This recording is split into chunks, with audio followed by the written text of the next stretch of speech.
जय हिंद एवरीबॉडी। जैसा कि हमने आप सभी से वादा किया था, उस वादे पे मैं शायद खड़े उतर रहा हूँगा। बिकॉज मैंने आप सभी से बताया था कि बिहार एसएससी या ईएमआरएस सभी एग्जाम को लेकर के, क्योंकि मैंने अभी बीएसएससी इस पे लिखा हुआ है, लेकिन ये सभी एग्जाम के लिए इंपॉर्टेंट है, चाहे वो ईएमआरएस का हो, चाहे वो बीपीएससी का हो, क्योंकि क्वेश्चन का लेवल मैंने बहुत ही अच्छे से सेट कर रखा है।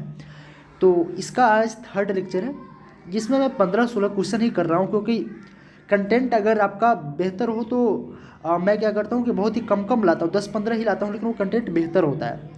ठीक है, तो 10-15 क्वेश्चन मैं पर डे करता हूँ और बहुत ही अच्छे से डिस्कस करने का अपने तरफ से पूरे तरीके से प्रयास कर रहा हूँ। आप लोग वीडियो को लास्ट तक देखते नहीं हो, थोड़ा सा बुरा लगता है, लेकिन उसके बाद जो भी चीज़ें हैं वो अच्छा ही लगता है। आप लोग वीडियो पर क्लिक कर देते हो तो भी मुझे तसल्ली मिल जाती है। मैं बता रहा हूँ आप सभी को, जो क्वेश्चन मैं करवा रहा हूँ ये क्वेश्चन वाकई में बहुत ही ज़्यादा इंपॉर्टेंट है। ये वैसे क्वेश्चन है जो वाकई में किसी न किसी एग्जामिनेशन में बार बार रिपीट हुए हैं। हाँ, और उस तरीके से मैं ढूंढ ढूंढ करके लाता हूँ। तो आज हम लोग का तीसरा लेक्चर है और आज हम लोग देखेंगे यहाँ पे 32 से लेकर के 48 तक जो भी क्वेश्चन है उसको देखेंगे। अगर आप लोग को इसका PDF चाहिए तो आप लोग कमेंट करके बताना, मैं हो सके तो PDF डाल दूँगा। हाँ, जो लोग पेड ग्रुप में है उसको मिल जाता है, लेकिन जो लोग पेड ग्रुप में नहीं है उनको प्रॉब्लम होती है, तो उन लोगों से मैं बात कर लूँगा। ठीक है, आज के कोर्स से स्टार्ट करना चाहूँगा। जिसको जो कहना है कहने दो, आपका क्या जाता है। सच बात है, क्योंकि लोग आपको बहुत सारे ताने मारेंगे जब आप किसी भी काम को, या खास करके बड़े काम के लिए जब आप निकलोगे, ठीक है, तो लोग बहुत सारे आपको कहेंगे, चिढ़ाएंगे, ताने मारेंगे, लेकिन समय समय की बात है। वो आपका समय उस समय थोड़ा सा विपरीत चल रहा होता है, इसलिए आप उस समय अपना धैर्य को न खोएं, आपा को न खोएं, और आप किसी दूसरे के उकसाने पे, किसी दूसरे को कई पॉजिटिव या नेगेटिव बातें कहने पे ना जाए। जो आपको अच्छा लगे और जो आपके लिए बेहतर हो वही करें। समय समय की बात है, सबका वक्त आता है। ठीक है, और ये रियलिटी है कि वक्त आपका भी एक दिन आएगा। जो लोग चिढ़ा रहा है वही लोग आपसे मिलने के लिए तरसेंगे। हाँ, तो ये पहला क्वेश्चन है जो हम लोगों ने कर लिया था। आगे चलते हैं। मैं पर डे लास्ट में एक टास्क देता हूँ, उसको आप लोग फिल करते नहीं हैं। आगे चलते हैं, यहाँ तक हम लोगों ने कर लिया था, यहाँ तक देखिए। हाँ, ये क्वेश्चन मैंने दिया था, आप लोग लास्ट तक जाते ही नहीं हो, इसलिए मैं लास्ट में जो देता हूँ वो आप लोग बताते ही नहीं हो। आप लोग लास्ट तक बिल्कुल नहीं जाते हो, देखते हो। हमने बोला था कि राष्ट्रीय खेल 2023 जो हुआ है इस बार गोवा में हुआ था। ठीक है, और इससे पहले जो था गुजरात में हुआ था, और अगले साल उत्तराखंड में 2024 में होने वाला है। हाँ, इसका शुभंकर, हर खेल का एक शुभंकर होता है। इस खेल का शुभंकर का नाम था मोगा। मोगा का शाब्दिक अर्थ होता है प्रेम। क्या होता है? एक प्रेम का प्रतीक है मोगा। ठीक है, जो खेल में एक दूसरे के प्रति जो प्रतिस्पर्धा होती है खेल में, लेकिन फिर उसके बाद उसमें भी एक प्रेम को दर्शाया गया है। प्रेम की भावना जगी रहे। हमारे जो भी खेल है, एक दूसरे को जो अपोजिट टीमें एक दूसरे के साथ खेल रही है, उसमें भी एक ह्यूमिलिटी, एक प्रेम की भावना बना रहे, इसलिए इसका शुभंकर को मोगा को इस बार दर्शाया गया है राष्ट्रीय खेल के रूप में। आज हम लोग यहाँ से क्वेश्चन स्टार्ट करेंगे। प्रश्न नंबर 33 है, और ये देखिए ये क्वेश्चन किस तरीके का है। किस वर्ष हिंदुस्तान रिपब्लिकन एसोसिएशन की स्थापना की गई थी? हिंदुस्तान रिपब्लिकन एसोसिएशन की स्थापना किस वर्ष की गई थी? तो आपको पहले आंसर देना है, देन मैं उसके बाद आपको बताऊंगा, क्योंकि आप लोग पहले देख लो कि आपके ये सही हो रहे हैं या नहीं हो रहे हैं, और आप लोग काउंट करके बताना कि आज आप लोग का कितना सही हुआ है आउट ऑफ 16। तो हिंदुस्तान रिपब्लिकन एसोसिएशन की स्थापना से उससे पहले मैं बता दूं कि क्यों किया गया था।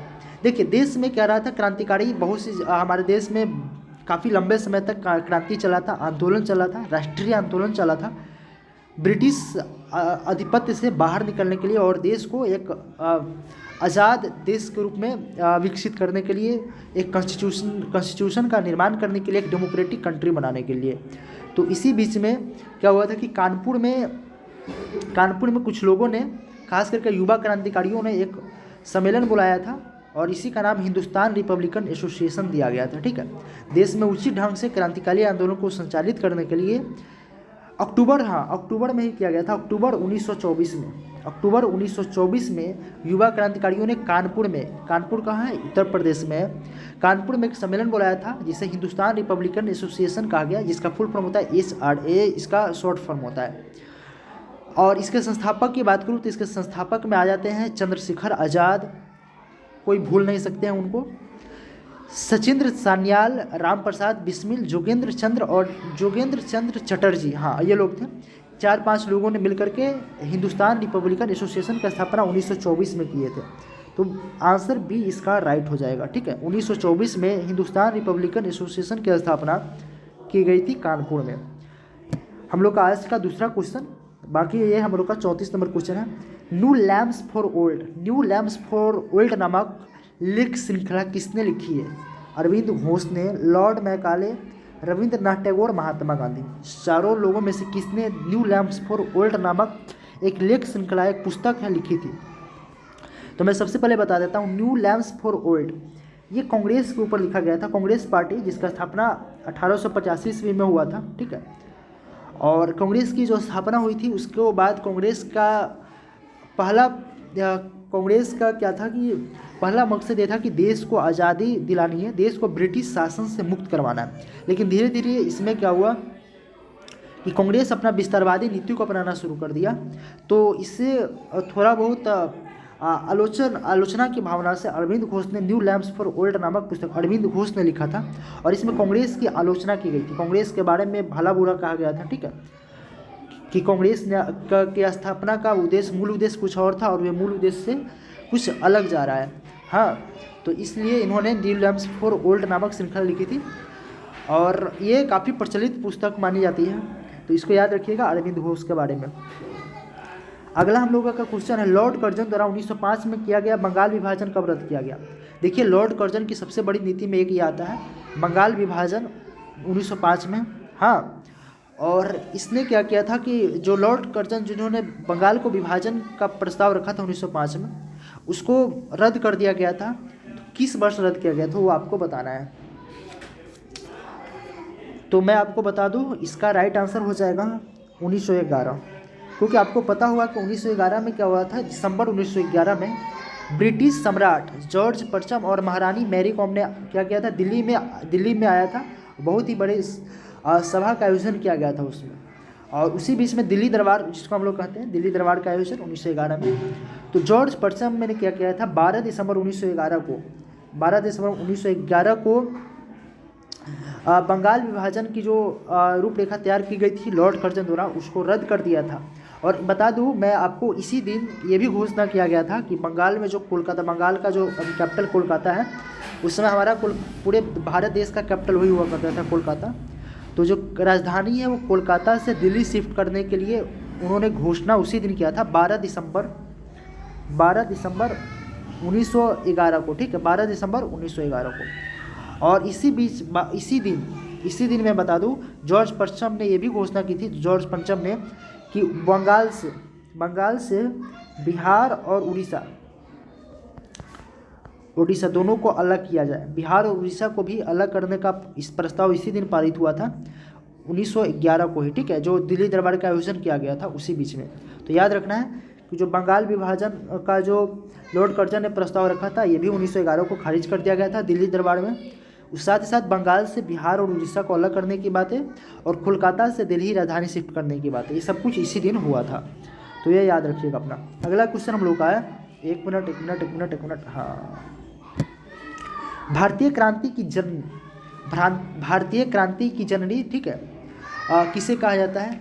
ये काफ़ी इंपॉर्टेंट क्वेश्चन है। भारतीय क्रांति की जननी किसे कहा जाता है? 4 ऑप्शन है, Sarojini Naidu, Shrimati Annie Besant, madam रुस्तमा किया नहीं होगा, मैडम रुस्तमा कामा हो जाएगा। क्या हो जाएगा? रुस्तमा कामा। आपको याद रखना, मैडम कामा भी कहीं कहीं लिखा रहता है, मैडम रुस्तमा कामा और स्नेहलता वाडेकर। चलिए, तो भारतीय क्रांति की जननी किससे कहा जाता है और क्यों कहा जाता है, वो कौन है, ठीक है। और इससे बहुत सारे क्वेश्चन बार बार रिपीट हुए हैं, सच बता रहा हूँ मैं। 3-4 क्वेश्चन बनते हैं, सभी को मैं बताऊंगा आप लोग को डिटेल में। देखिए, भारतीय क्रांति की जननी मैडम रुस्तमा कामा को कहा जाता है। किसको? सी नंबर इसका राइट आंसर हो जाएगा। भारतीय क्रांति की जननी मैडम रुस्तमा कामा को कहा जाता है, ठीक है। मैडम रुस्तमा कामा का जन्म 24 सितंबर 1861 को हुआ था। 1861 ईस्वी में मैडम रुस्तमा कामा का जन्म हुआ था। उनके माता और पिता दोनों पारसी थे। कौन थे? पारसी। माता और पिता दोनों पारसी थे, इसको याद रखना है आपको, ठीक है। उनके पिता का नाम मैं बता दूं, उनके पिता का नाम क्या था, मैं बता, फ्रॉमजी पटेल, हाँ, सोराबजी फ्रॉमजी पटेल उनके पिता था। और इसका जो मैडम रुस्तमा कामा जो है, ठीक है, इनका विवाह हुआ था एक वकील और बहुत ही बड़े समाज सेवी थे, बहुत ही बड़े सामाजिक कार्यकर्ता थे, ठीक है, रुस्तम के आर कामा, इनके साथ इनका शादी हुआ था, तभी जाकर के इनका टाइटल क्या लग गया था, कामा, ठीक है। क्योंकि लड़की का कोई अपना टाइटल नहीं होता है, शादी से पहले कोई और टाइटल और शादी के बाद कुछ और टाइटल हो जाता है, ठीक है। तो ये चीज़ें हैं। तो मैडम रुस्तमा कामा जो कि जिनका विवाह रुस्तम कियार कामा से होता है, वो बहुत ही बड़े वकील और सामाजिक कार्यकर्ता होते हैं। मैडम कामा राष्ट्रीय आंदोलन की महान अग्रणी भारतीय नेता, आपको पता होगा दादा भाई नौरोजी के बारे में किनको नहीं पता होगा, दादा भाई नौरोजी के बारे में, ठीक है, बहुत ही बड़े राष्ट्रवादी, बहुत ही बड़े राष्ट्रीय आंदोलन का प्रणेता रहे। इनके सचिव के रूप में मैडम रुस्तमा कामा काम की, लेकिन कुछ दिन बाद क्या होता है कि ये अपने कुछ साथियों के साथ, देशभक्त साथियों के साथ मिल करके यूरोपियन बौद्धिक लोगों के साथ मिल करके यूरोप में चली जाती है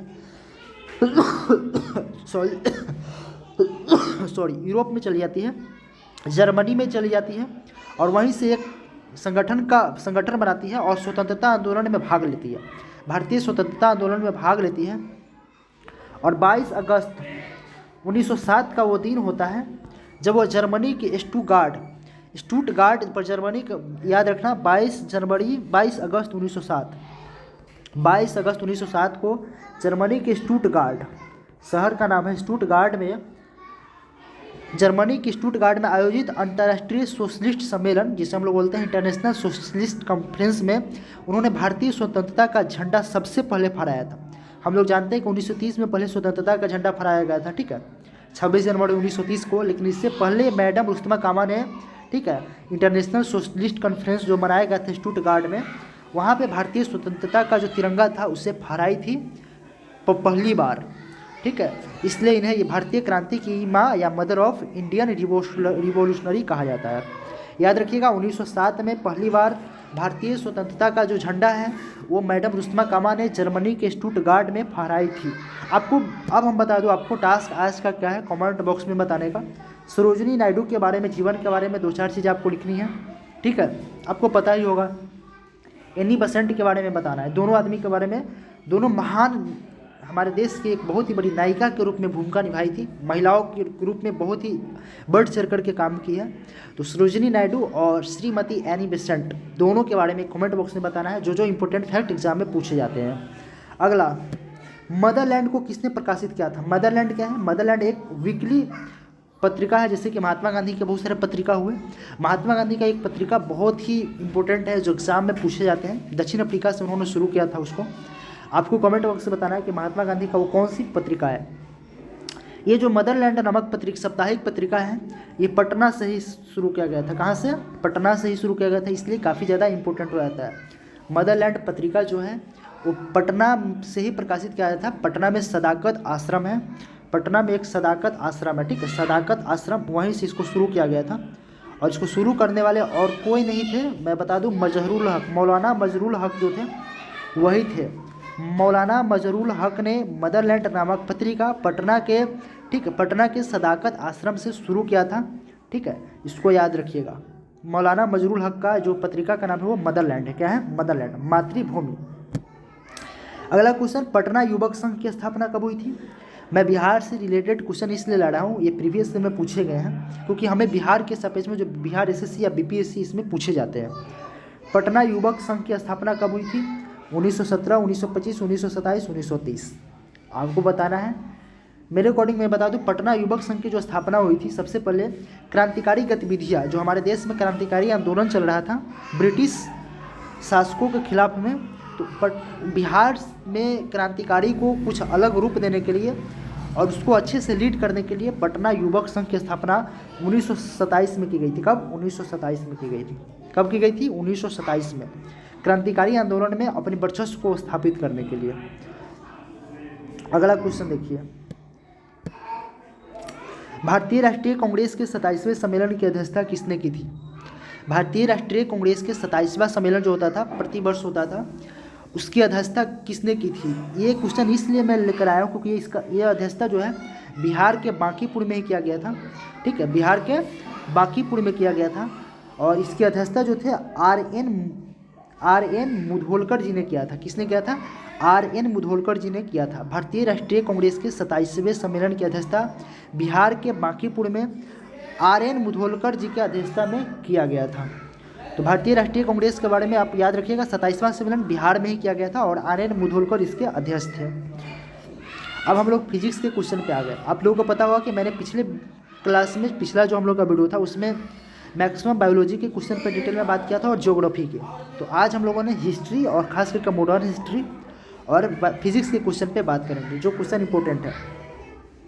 कह रहा विद्युत धारा किस उपकरण से मापी जाती है? जो विद्युत धारा होता है, इलेक्ट्रिक करंट जो होता है, जो करंट आता है कि कितने एम्पीयर स्पीड से आता है करंट, उसको मापने का जो उपकरण है उसको हम लोग ए मीटर से मापते हैं। क्या है? ए मीटर। वोल्ट मीटर से हम लोग वोल्टेज मापते हैं कि कितना वोल्टेज है। ठीक है, वोल्टेज जो होता है हमारे उसमें को वोल्टेज को मापने वाला वोल्ट मीटर बोलते हैं और विद्युत धारा को जो मापते हैं उसको ए मीटर बोलते हैं। सिस्मोग्राफ से हम लोग किसको भूकंप की तीव्रता को मापते हैं और पोटेंशियोमीटर से हम लोग विभव को मापते हैं। विभव आप लोगों को नहीं पता होगा, विभव और विभवांतर होता है करंट में। ठीक है, फिजिक्स में बहुत अच्छे से पढ़ना होता है विभव और विभवांतर। तो पोटेंशियोमीटर से विभव को मापा जाता है, सिस्मोग्राफ से आपको भूकंप की तीव्रता को, ए मीटर से विद्युत धारा को और वोल्ट मीटर से वोल्टेज को। ठीक है, वोल्टेज जो होता है उसको। तो याद रखिएगा, इसको बहुत ही इंपॉर्टेंट है। अगला, निकट दृष्टिदोष किसके प्रयोग से उपचारित किया? निकट दृष्टिदोष अगर किसी को हो जाए तो उसके लिए कौन सी लेंस हमें लेनी चाहिए? उत्तल लेंस, अवतल उत्तल दोनों लेंस, या किसी से भी नहीं हो सकता है? ऐसा तो है नहीं कि इसका उपचार नहीं है, बिल्कुल उपचार है। हटाओ इसको। हाँ, निकट दृष्टिदोष में क्या होता है कि आप निकट की वस्तु को देख सकते हैं, अपने नज़दीक की वस्तु को देख सकते हैं और दूर की वस्तु को नहीं देख सकते हैं। इसके लिए मैं बता दूं, निकट दृष्टिदोष के लिए आपको कौन सी किस चीज़ की ज़रूरत होती है? निकट दृष्टिदोष के लिए आपको मैं बता दूं अवतल लेंस की ज़रूरत होती है। किसकी? अवतल लेंस की। आपको अवतल लेंस का उपयोग करना पड़ता है निकट दृष्टिदोष के लिए। और दूर दृष्टिदोष के लिए मैं बता दूं उत्तल लेंस का उपयोग करना होता है दूर दृष्टिदोष के लिए। हाँ, अगर आप पढ़ने वाले स्टूडेंट हो तो आप कौन सा लेंस यूज करोगे, सो आप बता सकते हो। आपको पढ़ने वाले स्टूडेंट को निकट दृष्टि दोष होता है कि दूर दृष्टि दोष होता है, ये बताना है। और इसका उपचार के लिए उत्तल लेंस की आवश्यकता होगी या अवतल लेंस की, वो आपको बताना है कमेंट बॉक्स में। ठीक है, निकट दृष्टि दोष, दूर दृष्टि दोष, और दोनों में से कौन सा दोष खास करके जो पढ़ने वाले स्टूडेंट्स होते हैं उसको होता है, वो बताना है।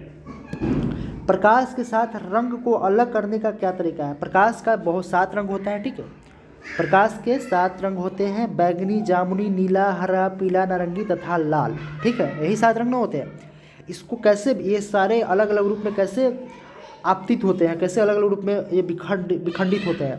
तो एक ही इसका तरीका है, प्रिज्म द्वारा रंगों को अलग अलग किया जा सकता है, फिल्टर द्वारा नहीं, पौधों द्वारा नहीं। ठीक है, या रंग को अलग अलग किया नहीं जा सकता, ऐसा है नहीं। प्रिज्म द्वारा 7 रंग को अलग अलग किया जाता है। ठीक है, चलिए। यांत्रिक ऊर्जा को विद्युत ऊर्जा में परिवर्तित करने वाले मशीन को क्या बोलते हैं? यांत्रिक ऊर्जा को विद्युत ऊर्जा में परिवर्तित करता है जिससे हमें रोशनी मिलती है। ठीक है, या बहुत सारे उपकरण को चलाया जाता है। तो यांत्रिक ऊर्जा से विद्युत ऊर्जा में परिवर्तित करने के लिए डायनमो एक जनरेटर है, मशीन है, डायनमो का उपयोग किया जाता है। डायनमो से हम यांत्रिक ऊर्जा को विद्युत ऊर्जा में परिवर्तित कर सकते हैं। और विद्युत ऊर्जा को अगर उल्टा पूछा जाए कि विद्युत ऊर्जा को यांत्रिक ऊर्जा में परिवर्तित करने के लिए विद्युत जनित्र का प्रयोग किया जाता है। जनित्र मतलब जनरेटर। विद्युत जनित्र एक ऐसा उपकरण है जिसके माध्यम से हम विद्युत ऊर्जा को यांत्रिक ऊर्जा में बदल सकते हैं। और डायनमो एक ऐसा यांत्रिक उपकरण है जिसके यूज करके हम यांत्रिक ऊर्जा को विद्युत ऊर्जा में परिवर्तित कर सकते हैं। दोनों को याद रखना, डायनमो और विद्युत जनित्र। ये देखिए, ये क्वेश्चन आ भी गया, पढ़ने में काम आने वाले ग्लास किस प्रकार के लेंस से बने होते हैं? तो आपको इसका आंसर बताना है। इसका आंसर आपको कमेंट बॉक्स में देना है। पढ़ने में जो काम आने वाले लेंस हैं, ठीक है, वो किस प्रकार के लेंस से बने होते हैं? अवतल से, उत्तल से, या साधारण, या ए और बी दोनों से। अगला, पानी का घनत्व अधिकतम कितना हो सकता है? पानी का जो घनत्व है, डेंसिटी है, वो अधिकतम कितना हो सकता है? इसमें आपको एक और टास्क मिलेगा। पानी का जो घनत्व है वो 100 degree Celsius, 4 degree, 0 degree, -4 degree. कौन होगा? तो पानी का जो घनत्व है 1 मिनट 1 मिनट 1 मिनट 1 मिनट, हाँ, पानी का जो अधिकतम घनत्व है वह 4 डिग्री सेल्सियस है। कितना? 4 डिग्री सेल्सियस से ज़्यादा नहीं हो सकता है। पानी का अधिकतम घनत्व 4 डिग्री सेल्सियस से ज़्यादा हो ही नहीं सकता है। आपको क्या बताना है? आपको बताना है हीरे का मैक्सिमम घनत्व कितना होता है। आपको आज कमेंट बॉक्स में बताना है हीरा का घनत्व कितना होता है, आपको बताना है। ठीक है, पानी का पता चल गया 4 डिग्री सेल्सियस से ज़्यादा नहीं हो सकता है। अगला बेतवा नदी है, आपको पता होना चाहिए, मध्य प्रदेश के रायसेन जिले से ये निकलती है। इसका उद्गम स्थल है मध्य प्रदेश का रायसेन। उसके बाद ये भोपाल होते हुए, झांसी होते हुए, ठीक है, उत्तर प्रदेश में आती है। भोपाल मध्य प्रदेश के होते हुए, झांसी होते हुए ये उत्तर प्रदेश में आती है। ठीक है, ये मध्य प्रदेश और उत्तर प्रदेश में खास करके ये नदी बहती है। ठीक है, और ये बेतवा जो है सहायक नदी नहीं कह सकते हैं इसको सहायक नदी भी बोल सकते हैं, लेकिन उपनदी बेहतर कहना होगा। बेतवा जो है यमुना का उपनदी है। क्या है? बेतवा नदी जो है यमुना का उपनदी है। बेतवा नदी यमुना का उपनदी है। और अब मैं बताऊं, बेतवा का भी 2 उपनदी है। बेतवा इसका 2 सहायक नदी है। कौन कौन है आपको ये भी बताना है। नहीं बताओगे तो कोई दिक्कत नहीं है, आप देख लेना। ठीक है, इसका मतलब मैं कहता हूँ बताने के लिए, क्योंकि आपके ऊपर एक रिस्पॉन्सिबिलिटी होती है और आप उसको सर्च करते हो, देखते हो, उसी समय आपको वो याद हो जाता है। तो बेतवा की 2 सहायक नदी है, बताना है। बेतवा जो है या तो सहायक नदी बोले या उपनदी बोले, ये यमुना का उपनदी है। ठीक है, अगला क्वेश्चन हम लोग देखते हैं क्या है। हाल ही में कौन सा राज्य बायोफ्यूल उत्पादन प्रोत्साहन नीति 2023 को स्वीकृति प्रदान की? देखिए, मेरा जो IQ लेवल है वो बहुत ही अच्छे तरीके से काम करता है किसी एग्जामिनेशन को लेकर के। मैंने मॉडर्न हिस्ट्री लाया, फिर फिजिक्स लाया, और फिर पर डे में 2-3 ऐसे करंट अफेयर्स होते हैं जो एग्ज़ाम में पूछने के बहुत ही ज़्यादा पॉसिबिलिटी होता है, वो लाता हूँ। देखिए, बायोफ्यूल का मतलब होता है जैव ईंधन। क्या होता है? जैव ईंधन। बायोफ्यूल उत्पादन प्रोत्साहन नीति 2023 में किस राज्य ने इस स्वीकृति को प्रदान की है, किसने इसको माना है और इसको आगे बढ़ाने के लिए आया है?